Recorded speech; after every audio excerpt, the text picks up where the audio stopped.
Hello friends, accounts of general insurance કંપનીમાં practical સમ છે તે સ્ટાર્ટ કરીએ. બેઝિક બધા કોન્સેપ્ટ છે, એના શેડ્યુલ છે, એ બધા આપણે જોયા. પ્રેક્ટિકલ સમ છે તે જોઈએ. પેજ નંબર 29 પર આપણને ફર્સ્ટ ઇલ્યુસ્ટ્રેશન આપેલું છે. Following were the information of fire department in the books of the Ideal Insurance Company Limited as on 31st March 2017.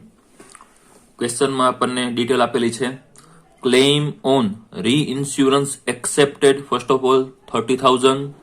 Balance of reserve for unexpired risk at 31st March 2016 5 lakh. હવે 2016 ની balance છે, it means last યરની current યરમાં આ આપણી opening balance છે તે બનશે અનએક્સપાયર્ડ રિસ્કની. બરાબર. Balance of additional reserve at 31st March 2016 1 lakh. Unexpire risk અને એનું એડિશનલ બેલેન્સ, એની ઓપનિંગ બેલેન્સ આપણને આપેલી છે આ બે. Okay. Claim paid 6,10,000. Estimate liability in respect of outstanding claim as on 31st March 2016 65,000. As on 31st March 2017 90,000. Current યરમાં ક્લેમના આપણે પેડ કરવાના, ચૂકવવાના બાકી છે એ આપેલા છે. આ લાસ્ટ યરના 2016 અને આ કરંટ યર 17 ના આપેલા છે. તેની ઇફેક્ટ આપણે શેડ્યુલમાં જોશું. Administrative expense out of which ₹30,000 has been paid for court expense for claim 2,80,000. હવે આ 2,80,000 માં આ 30,000 છે તે ઇન્ક્લુડ થઈ ગયેલા છે. બરાબર. 280 માંથી 30,000 છે આપણે કોર્ટ એક્સપેન્સ, લીગલ એક્સપેન્સ કહેવાય, તેના આપણે પેઇડ કર્યા ટોટલ એડમિનિસ્ટ્રેટિવ એક્સપેન્સમાંથી. રી ઇન્સ્યોરન્સ પ્રીમિયમ પેઇડ આપેલું છે 75,000. રી ઇન્સ્યોરન્સ રિકવરી ક્લેમની આપણને આપેલી છે 20,000. પ્રીમિયમ આપણને આપેલું છે 10,80,000. બરાબર. Interest and dividend 64,520. Income tax and interest and dividend 6,520. Profit on sale of investment 11,000. Commission 1,52,000. Premium on reinsurance accepted 40,000. એટલી ડિટેલ આપણને આપેલી છે.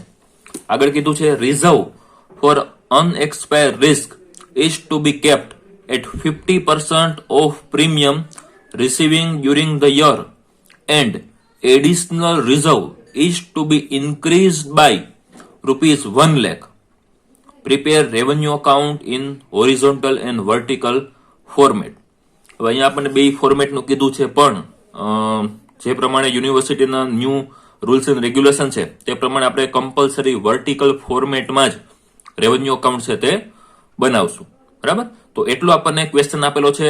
હવે આપણે ક્વેશ્ચનને સોલ્વ કરીએ. ઓકે. હવે ફ્રેન્ડ્સ, આ ક્વેશ્ચનમાં આપણે ખાલી બનાવવાનું છે રેવન્યુ અકાઉન્ટ. બરાબર. In the books of Ideal Insurance Company બુકની અંદર આપણે બનાવશું રેવન્યુ અકાઉન્ટ. એક જ એકાઉન્ટ આપણે બનાવવાનું છે અને આ સિવાય 4 શેડ્યુલ બનાવશું જે આપણે જોઈ ગયા. બરાબર. કયા કયા 4 શેડ્યુલ? પેલું શેડ્યુલ નેટ પ્રીમિયમનું, સેકન્ડ શેડ્યુલ નેટ ક્લેમનું, થર્ડ શેડ્યુલ કમિશનનું અને ચોથું શેડ્યુલ છે તે એડમિનિસ્ટ્રેટિવ એક્સપેન્સનું. આ 4 શેડ્યુલ છે એ આપણી વર્કિંગ નોટનો પાર્ટ બનશે. ઓકે. તો ક્વેશ્ચનમાં પહેલેથી લેતા જઈએ કે કઈ વસ્તુ આપણે કયા શેડ્યુલમાં છે તે મૂકશું. સૌની પહેલા આપણને આપેલું છે ક્લેમ ઓન રી ઇન્સ્યોરન્સ એક્સેપ્ટેડ 30,000. બરાબર. બીજી એક વાત ફ્રેન્ડ્સ કે આ સમ છે તે આપણે બે રીતે સ્ટાર્ટ કરી શકીએ. એક તો આપણે આપણા જે 4 શેડ્યુલ છે તે સ્ટેપ બાય સ્ટેપ એક શેડ્યુલ છે તે આપણે લેતા જઈએ. બરાબર. પેલું શેડ્યુલ નેટ પ્રીમિયમનું, તો પ્રીમિયમની જેટલી પણ ડિટેલ છે તે પ્રીમિયમના શેડ્યુલમાં લખીએ. સેકન્ડ છે ક્લેમનું શેડ્યુલ, તો ક્લેમની બધી ડિટેલ છે તે આપણે આખું ક્લેમનું શેડ્યુલ છે તે પૂરું કરીએ. પછી થર્ડ શેડ્યુલ, ફોર્થ શેડ્યુલ, એવી રીતે. અથવા તો બીજું એ રીતના સમ કરી શકાય કે આપણને ક્વેશ્ચન જે આપેલો છે તો એમાંથી એક એક વસ્તુ આપણે લેતા જઈએ, બરાબર. અત્યારે આપણે જે પ્રમાણે ક્વેશ્ચન આપેલો છે તો એમાંથી એક એક વસ્તુ આપણે લેતા જઈએ, એટલે એક પણ વસ્તુ છે તે ભૂલાય નહીં. જેટલી પણ વસ્તુ આપણે લેતા જશું તે પેન્સિલથી તમે બુકમાં ટીક માર્ક કરતા જજો કે આ વસ્તુ આવી ગઈ, એટલે એક પણ આઈટમ છે આપણી છૂટે નહીં. ઓકે, તો ફર્સ્ટ ઓફ ઓલ આપણને આપેલું છે claim on reinsurance accepted 30,000. Claim છે તો સેકન્ડ નંબરના શેડ્યુલમાં આવશે, બરાબર. શેડ્યુલ નંબર 2 નેટ ક્લેમના શેડ્યુલમાં આવશે. હવે આ આપણને એક્સેપ્ટેડ આપેલું છે, બરાબર. તો ટોટલ આપણે ક્લેમ પેડ કેટલો કરેલો છે તો એ તમે ક્વેશ્ચનમાં જોવો તો ક્લેમ પેડ આપણને આપેલું છે 6,10,000, બરાબર. ક્વેશ્ચનમાં ફોર્થ આઈટમ આપણને ક્લેમ પેડ આપેલું છે. તો ફર્સ્ટ ઓફ ઓલ શેડ્યુલની શરૂઆત કરીએ ત્યારે સૌથી પહેલા ક્લેમ જે આપણે પેડ કર્યો હોય ટોટલ ક્લેમ પેડ 6,10,000 ત્યાંથી આપણે સ્ટાર્ટ કરીએ આ શેડ્યુલ, બરાબર. હવે શરૂઆતમાં આપણને પહેલી આઈટમ ક્વેશ્ચનમાં આપેલી છે ક્લેમ ઓન રીઇન્સ્યોરન્સ એક્સેપ્ટેડ. તો તે આપણે જોઈ ગયા કે ક્લેમ જો એક્સેપ્ટેડ હોય, બરાબર, તો પ્લસ થાય અને સીડેડ હોય તો માઇનસ થાય, બરાબર. તો 30,000 છે એક્સેપ્ટેડ તો પ્લસ થશે, અહીંયા આપણે પ્લસ કરેલા થાય પ્લસ રીઇન્સ્યોરન્સ એક્સેપ્ટેડ ક્લેમ 30,000, બરાબર. ફરીથી એકવાર એક્સેપ્ટેડ હોય કોઈ પણ વસ્તુ તો એડ થશે અને સીડેડ હોય તો માઇનસ થશે. લોજિક આપણે અગાઉના લેક્ચરમાં જોઈ ગયા, શા માટે પ્લસ થાય શા માટે માઇનસ થાય, બરાબર. ઓકે, તો આ આપણે પેલી ઇફેક્ટ આપી દીધી ક્લેમ ઓન રીઇન્સ્યોરન્સ એક્સેપ્ટેડની. સેકન્ડ આપણને ક્વેશ્ચનમાં કીધું છે balance of reserve for unexpired risk 2016 નું આપેલું છે, એટલે કે ઓપનિંગ બેલેન્સ આ વર્ષની 31st માર્ચ 2016, એટલે કે આ વર્ષની આપણી ઓપનિંગ 1/4/2016 એની ઓપનિંગ આપણને આપેલી છે, બરાબર. અને એડિશનલ રિઝર્વની ઓપનિંગ પણ આપેલી છે. હવે આ કેલ્ક્યુલેશન સૌથી છેલ્લે આપણે કરશું, બરાબર. અનએક્સપાયર્ડ રિસ્ક રિઝર્વનું આખું જે કેલ્ક્યુલેશન છે તે આપણે સૌથી છેલ્લે કરશું, બાકીનું બધું જોઈ જઈએ. આગળ આપણને ક્લેમ પેડ આપેલું છે તો એ આપણે આ શેડ્યુલમાં સેકન્ડ શેડ્યુલમાં લખ્યું. આગળ કીધું છે estimated liability in respect of outstanding claim. હવે 31/3/2016 અને 31/3/2017 નું આપેલું છે તો એનું શું કરવાનું તે જોઈએ. ક્લેમની ડિટેલ છે તો સેકન્ડ નંબરના શેડ્યુલમાં ક્લેમમાં જ આવશે. હવે 31/3/2016 એની બેલેન્સ આપણને આપેલી છે 65,000. હવે આઉટસ્ટેન્ડિંગ છે, ગયા વર્ષે આઉટસ્ટેન્ડિંગ હોય તો આ વર્ષમાં આપણે પેઇડ કર્યા હોય, બરાબર, તો માઇનસ થાય, કારણ કે આ વર્ષનું આપણો ખર્ચો નથી, એક્સપેન્સ નથી, ગયા વર્ષ તો છે. અને અહીંયા જે આપણને આપેલું છે શરૂઆતનો જે ફિગર આપણે લીધેલો છે 6,10,000 તે ક્લેમ પેઇડ છે. કરંટ યરનો ક્લેમનો એક્સપેન્સ નથી, પણ એકચ્યુઅલી આપણે કેટલા રૂપિયા પેઇડ કર્યા ક્લેમના તેની અમાઉન્ટ આપણને આપેલી છે 6,10,000, બરાબર. હવે આ 6,10,000 માં ગયા વર્ષના જે બાકી હતા તે આવી ગયા હોય, કારણ કે ગયા વખતે બાકી હતા તો આ વર્ષે આપણે પેઇડ કર્યા હોય તો માઇનસ થાય, minus outstanding claim of previous year 65,000 minus, બરાબર. અને આગળ આપણને આપેલું છે 31/3/2017 ની આઉટસ્ટેન્ડિંગ અમાઉન્ટ, એટલે કે કરંટ યરના આઉટસ્ટેન્ડિંગ આપણને આપેલા છે. હવે કરંટ યરના આઉટસ્ટેન્ડિંગ હોય તો તે આ પેઇડમાં આવ્યા હોય ન આવ્યા હોય, બરાબર, કારણ કે કરંટ યરના આઉટસ્ટેન્ડિંગ છે, ચૂકવવાના બાકી છે પેઇડ કરવાના, તો આ જે પેઇડ કરેલી અમાઉન્ટ છે તેમાં તે આવ્યા ન હોય, પણ છે તો કરંટ યરના એક્સપેન્સમાં તે લેવા જોઈએ. તો પ્લસ કરશું, આમાં નથી આવેલા એટલે plus outstanding claim of current year 90,000. Okay, હવે આગળ આપણને કીધેલું છે administrative expense out of which ₹30,000 has been paid for court expense for claim. હવે એ ટોટલ 2,80,000 આપેલા છે. તો એડમિનિસ્ટ્રેટિવ એક્સપેન્સ નું શેડ્યુલ છે 4, તો ફોર્થ નંબરમાં શેડ્યુલમાં લખશું, બરાબર. ટોટલ 280, પણ આપણને કીધું છે કે એમાંથી 30,000 છે તે આપણે ક્લેમ માટેનો એક્સપેન્સ કોર્ટમાં જે કર્યો ક્લેમ માટેનો તો એ પેડ કર્યો, તો એ 30,000 છે એ નોર્મલી આપણે ક્લેમ માટે એક્સપેન્સ કર્યો તો તે ક્લેમના શેડ્યુલમાં લેવો જોઈએ. તો પ્લસ, કારણ કે આ તો આપણે એક્સક્લુઝિવ ક્લેમના જ પેડ કર્યા, આ જે છે તે ક્લેમ માટેનો એક્સપેન્સ આપણે કર્યો, કોર્ટમાં XYZ આપણા ક્લાયન્ટ હારે કે બીજા કોઈ હારે આપણો કેસ હાલતો હોય અને એની માટે જે કંઈ પણ આપણે લીગલ એક્સપેન્સ કરીએ તો એ પણ બિઝનેસ માટે વેલિડ એક્સપેન્સ છે જે તે શેડ્યુલમાં જાય. તો plus claim related legal expense અથવા તો કોર્ટનો જે એક્સપેન્સ કર્યો તે 30,000.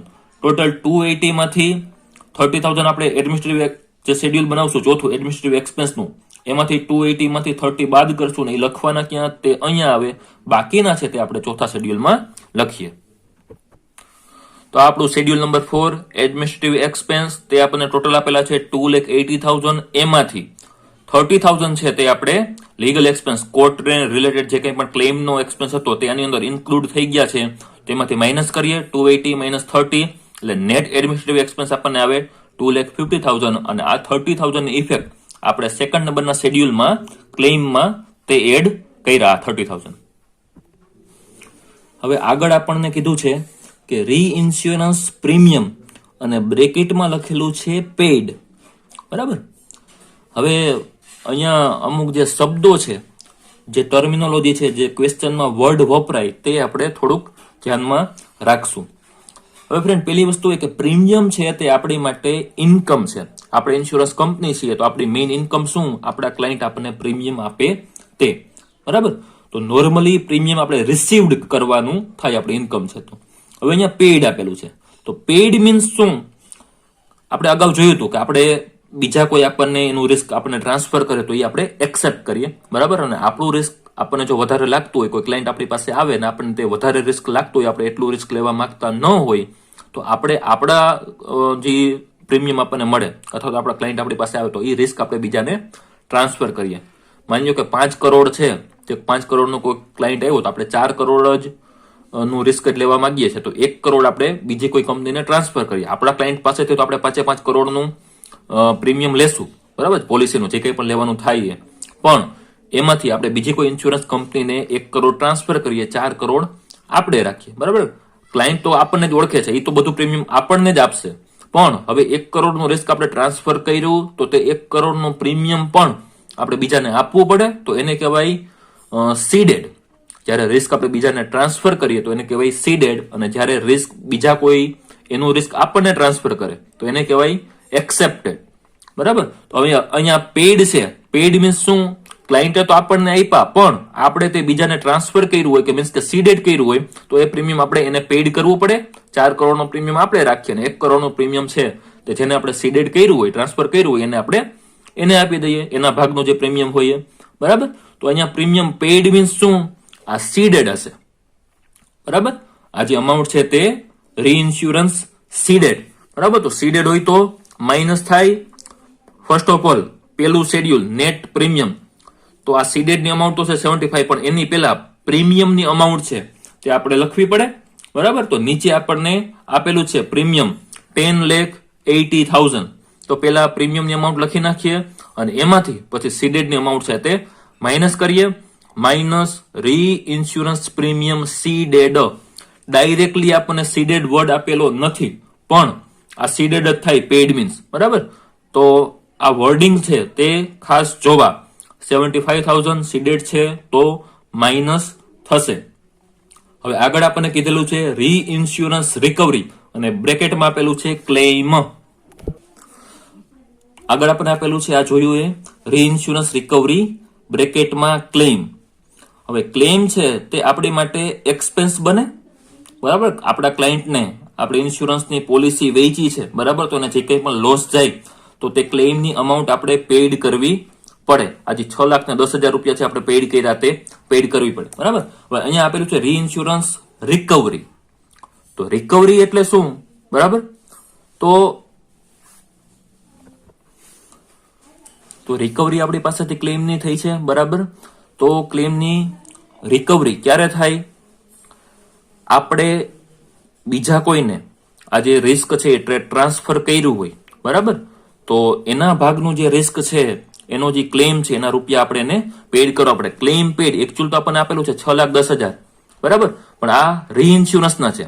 રીઇન્સ્યોરન્સ રિકવરીના આપણે તેને આપણા ક્લાયન્ટને નહીં પણ આપણે બીજી કોઈ કંપનીને જેને ટ્રાન્સફર કર્યું હોય, સીડેડ કર્યું હોય, તેને આપણે પેડ કરીએ તો આ રિકવરી છે તે માઇનસ થાય.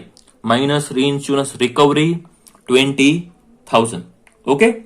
આગળ આપણને આપેલું છે પ્રીમિયમ. તો તે આપણે ફર્સ્ટ શેડ્યુલમાં લીધું 10,80,000. નેક્સ્ટ આપણને આપેલું છે ઇન્ટરેસ્ટ એન્ડ ડિવિડન્ડ. તો આ આપણી અધર ઇન્કમ થાય, કારણ કે 4 માંથી એકેય શેડ્યુલમાં ન આવે ઇન્ટરેસ્ટ એન્ડ ડિવિડન્ડ. બરાબર. શરૂઆતમાં આપણે જે નેટ પ્રીમિયમ અર્ન પેલું શેડ્યુલ લખશું, એની નીચે અધર ઇન્કમ જે કંઈ પણ આપણને આપેલી હોય એ. તો ઇન્ટરેસ્ટ એન્ડ ડિવિડન્ડ છે તે આપણી માટે one type of other income છે, તે આપણને આપેલું છે 64,520. અને એની નીચે આપેલું છે income tax and interest and dividend. બરાબર. એમાંથી ટેક્સ ઇન્ટરેસ્ટ અને ડિવિડન્ડ ઉપરનો ટેક્સ છે તે માઇનસ કરી અને જે નેટ અમાઉન્ટ આવે તે આપણે આઉટર કોલમમાં લખશું. 64,520 માઇનસ ટેક્સના રૂપિયા 6,520, આઉટર કોલમમાં નેટ અમાઉન્ટ 58,000. અધર ઇન્કમ 4 માંથી એકઈ શેડ્યુલમાં ન આવે, ડાયરેક્ટ રેવન્યુ અકાઉન્ટમાં નેટ પ્રીમિયમની નીચે અધર ઇન્કમમાં આપણે આ ઇન્કમ લખશું. ઓકે. આગળ આપણને આપેલું છે profit on sale of investment. તો આ પણ 4 માંથી એકઈ શેડ્યુલમાં ન આવે, વન ટાઈપ ઓફ આપણી માટે અધર ઇન્કમ જ. તો નેટ પ્રીમિયમની નીચે અધર ઇન્કમમાં profit on sale of investment 11,000. બરાબર. નેક્સ્ટ આપણને આપેલું છે કમિશન 1,52,000. તો કમિશનનું થર્ડ શેડ્યુલ બને. તો શેડ્યુલ નંબર 3 માં કમિશનના શેડ્યુલમાં કમિશન 1,52,000. હવે આ સમમાં કમિશનની બીજી કોઈ ડિટેલ એક્સેપ્ટેડ, સીડેડ, આઉટસ્ટેન્ડિંગ કંઈ આપેલું નથી. તો ખાલી ડાયરેક્ટલી આ અમાઉન્ટ છે તે એનો ટોટલ છે તે બનશે. બાકી એક્સેપ્ટેડ, સીડેડ આપેલું હોત તો આપણે તેમાં પ્લસ માઇનસ કરત. અને લાસ્ટમાં છેલ્લે આપણને કીધેલું છે premium on reinsurance accepted.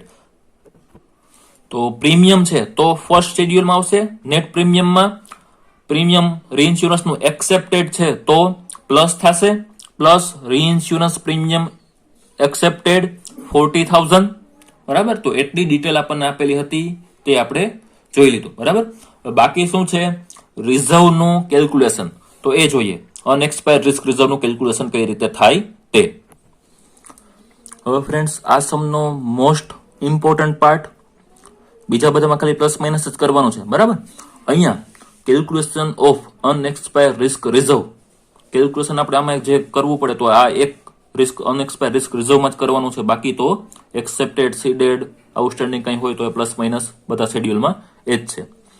Opening balance આપણને આપેલું છે અનએક્સપાયર્ડ રિસ્ક રિઝર્વની ક્વેશ્ચનમાં 5 લાખ અને એડિશનલ રિઝર્વની બેલેન્સ આપણને આપેલી છે ઓપનિંગ બેલેન્સ 1 લાખ. આ ક્વેશ્ચનમાં આપણને છે જ. બરાબર. તો ટોટલ ઓપનિંગ અનએક્સપાયર્ડ રિસ્ક રિઝર્વની કેટલી થાય? 6 લાખ.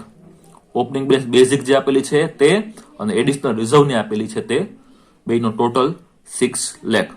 હવે આપણે કેલ્ક્યુલેશન છે તે ક્લોઝિંગનું કરવાનું છે. ઓપનિંગ તો ઓલવેઝ આપણને આપેલી જ હશે. જોઈએ ક્લોઝિંગ. હવે ક્લોઝિંગ બેલેન્સ.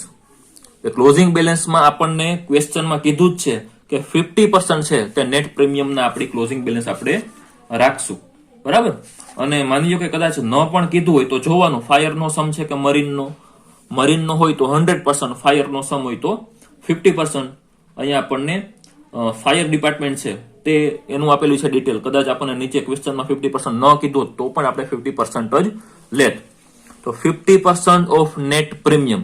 તો પહેલા નેટ પ્રીમિયમ પહેલું શેડ્યુલ, પહેલા શેડ્યુલનો ટોટલ, બીજું બધું પ્લસ માઇનસ કરો એટલે 10,45,000 ફર્સ્ટ શેડ્યુલનો ટોટલ આવે છે. તેના 50% 5,22,500. ફ્રેન્ડ્સ, ક્લોઝિંગમાં આપણે બે વસ્તુ છે. ક્લોઝિંગમાં બે વસ્તુ આપણે કેલ્ક્યુલેટ કરવાની થાય. એક તો 50% કે 100% જે કંઈ પણ ફાયરનો સમ હોય કે મરીનનો તો તે પ્રમાણે, અને સેકન્ડ એડિશનલ રિઝર્વ. તો પહેલા અહીંયા ફાયરનો સમ છે તો 50% નેટ પ્રીમિયમના 5,22,500. સેકન્ડ એડિશનલ રિઝર્વનું કેલ્ક્યુલેશન કરીએ. બરાબર. તો એડિશનલની ઓપનિંગ બેલેન્સ હતી 1 લાખ. એડિશનલ મીન્સ એક્સ્ટ્રા આપણને જરૂર લાગે કે ભાઈ રાખવું જરૂરી છે, XYZ સિચ્યુએશન જે પ્રમાણે આખા વર્ષ દરમિયાન આપણે આપણી કંપનીની હોય. બરાબર. તો એડિશનલની ઓપનિંગ બેલેન્સ હતી 1 લાખ અને આપણને સમમાં કીધું છે નીચે કે એડિશનલ જે રિઝર્વ છે તે 1 લાખથી વધારો, બરાબર, ઇન્ક્રીઝ કરવાનું કીધું છે 1 લાખથી. બરાબર. તો 1 લાખ ઓલરેડી ઓપનિંગ બેલેન્સ હતી જ, એમાં હજી 1 લાખ આપણે ઇન્ક્રીઝ કરશું. બરાબર. તો 1 લાખ એની ઓપનિંગ બેલેન્સ હતી પ્લસ ઇન્ક્રીઝ 1 લાખ એટલે ટોટલ એડિશનલ રિઝર્વની બેલેન્સ કેટલી થશે? 2 લાખ. આ મોસ્ટ ઇમ્પોર્ટન્ટ પાર્ટ આખા આ ચેપ્ટરમાં ક્વેશ્ચનમાં કોઈ હોય તો એ આ છે, ઇન્ક્રીઝ તમે એડિશનલ રિઝર્વનું ઇન્ક્રીઝ કઈ રીતે કરો. બાકી આ તો ફિક્સ જ છે. ઓપનિંગ બેલેન્સ તમને ક્વેશ્ચનમાં આપેલી હશે, બરાબર. આ જે નેટ પ્રીમિયમના 50% કે 100% તો એ ફિક્સ છે. ફાયરનો સમય તો 50%, મરીનનો હોય તો 100%, બરાબર. હવે કેલ્ક્યુલેશન જે કરવાનું હોય એ અહીંયા જ ઓપનિંગ જે હોય એ લઈ લેવાની, પ્લસ એડિશનલ રિઝર્વનું બીજું જે કંઈ પણ આપણને કીધું હોય, આ સમમાં આપણને ક્વેશ્ચનમાં કીધું છે કે 1 લાખથી ઇન્ક્રીઝ કરો. તો opening balance plus 1 lakh increase કર્યા તો ટોટલ 2 લાખ બન્યા, બરાબર. એટલે ક્લોઝિંગનો ટોટલ કેટલો થાય? 5,22,500 નેટ પ્રીમિયમના અને એડિશનલ રિઝર્વના 2 લાખ, બરાબર. એટલે ટોટલ ક્લોઝિંગ બેલેન્સ આપણું થશે 7,22,500, બરાબર. હવે 6 લાખ ઓપનિંગ બેલેન્સ હતી, 7,22,500 ક્લોઝિંગ રાખવી પડે એમ છે, બરાબર. તો હજી એક્સ્ટ્રા કેટલા જોશે? 1,22,500, બરાબર. ચેન્જ ઇન રિઝર્વ 6 લાખ હતા, જરૂર છે 7,22,500 ની, એટલે 6 લાખમાંથી તમે 7,22,500 માઇનસ કરો, બે વચ્ચેનો ડિફરન્સ જુઓ ઓપનિંગ અને ક્લોઝિંગનો, તો માઇનસમાં આન્સર આવશે 1,22,500. માઇનસમાં આન્સર મીન્સ કે હજી આપણે એક્સ્ટ્રા રૂપિયા છે તે જોઈએ છે, બરાબર. તો નોર્મલી આપણે પીએનએલ એકાઉન્ટ કે કંઈ બનાવતો હોય તો ડેબિટ સાઇડ લખીએ, પણ અહીંયા આપણે રેવન્યુ એકાઉન્ટ બનાવીએ છીએ અને વર્ટિકલ ફોર્મેટમાં બનાવીએ છીએ, બરાબર. તો તેની ઇફેક્ટ કઈ રીતના આપશું તે જોઈએ. હવે રેવન્યુ એકાઉન્ટનું જે ફોર્મેટ જોયું હતું તેમાં આપણને ડિફરન્સ છે તે કીધું હતું, બરાબર. Difference in provision of unexpire risk reserve, બે વચ્ચેનો જે ડિફરન્સ માઇનસમાં આવ્યો છે તો આપણે માઇનસમાં ફિગર લખશું 1,22,500.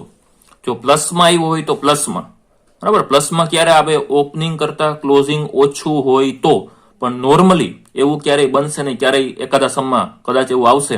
બાકી મોટા ભાગના સમમાં ઓપનિંગ કરતા નોર્મલી ક્લોઝિંગ વધુ હોય મીન્સ આ રિસ્ક રિઝર્વ જે ચેન્જ થાય એનો આન્સર આપણે માઇનસમાં જ આવે. ક્લિયર? તો આ આપણું most important calculation, different in provision of unexpire risk reserve. બાકી ચારે ચાર જે શેડ્યુલ આપણે બનાવ્યા છે તેનો ટોટલ મારી અને અહીંયા first of all net earn premium first schedule એનો ટોટલ 10,45,000, આ બધું આપણે જોયું. હવે આ ઇન્કમનો આખો ટોટલ 10,45 પ્લસ 11,000 માઇનસ 1,22,500 પ્લસ 58,000, એટલે ટોટલ આપણને મળશે 9,91,500. આ બધી ઇન્કમ છે, બરાબર. આ એટલું રિઝર્વ છે એ વધારો કરવાનો છે તો ડેબિટ સાઇડ જો આપણે લખીએ તો માઇનસ થાય, પણ અહીંયા વર્ટિકલ ફોર્મેટમાં બનાવીએ છીએ એકાઉન્ટ રિઝર્વ રેવન્યુ એકાઉન્ટ, બરાબર. તો માઇનસમાં લખશું એટલા એક્સ્ટ્રા જશે આપણા રૂપિયા. તો આ ટોટલ આપણી ઇન્કમ સાઇડ, ટોટલ ઇન્કમ આપણી એટલી, બરાબર. હવે નેટ ક્લેમ સેકન્ડ નંબરનું શેડ્યુલ તેનો ટોટલ 6,75,000. નેટ કમિશન થર્ડ નંબરનું schedule 1,52,000. Administrative expense fourth number schedule 2,50,000. એટલે ટોટલ આ જે એક્સપેન્સ છે બીજું, ત્રીજું ને ચોથું શેડ્યુલ તેનો ટોટલ 6,75 પ્લસ 1,52 પ્લસ 2,50, એટલે એનો ટોટલ બનશે 10,77,000, બરાબર. તો એ માંથી બી માઇનસ કરીએ, ઇન્કમ માંથી એક્સપેન્સ આપણે માઇનસ કરીએ તો એક્સપેન્સ વધુ છે. ઇન્કમ આપણી ટોટલ 9,91,500 માઇનસ એક્સપેન્સ 10,77,000, તો આપણને લોસ થશે 85,500 નો, બરાબર. જો આ ટોટલ વધુ હોય એટલે કે ઇન્કમ વધુ હોય અને એક્સપેન્સ ઓછો હોય તો પ્રોફિટ. અને અહીંયા આપણને આપેલું છે એ પ્રમાણે જો ઇન્કમ છે એ ઓછી અને એક્સપેન્સ છે તે વધુ છે તો આપણને લોસ જશે. 9,91,500 માંથી 10,77 માઇનસ કરીએ તો 85,500 નો આપણને લોસ જશે, બરાબર. તો આ હતો આપણો ફર્સ્ટ ક્વેશ્ચન, એકદમ સિમ્પલ છે, બરાબર. બીજો કંઈ તમને ક્વેશ્ચન હોય તો પૂછી શકો છો. Thank you.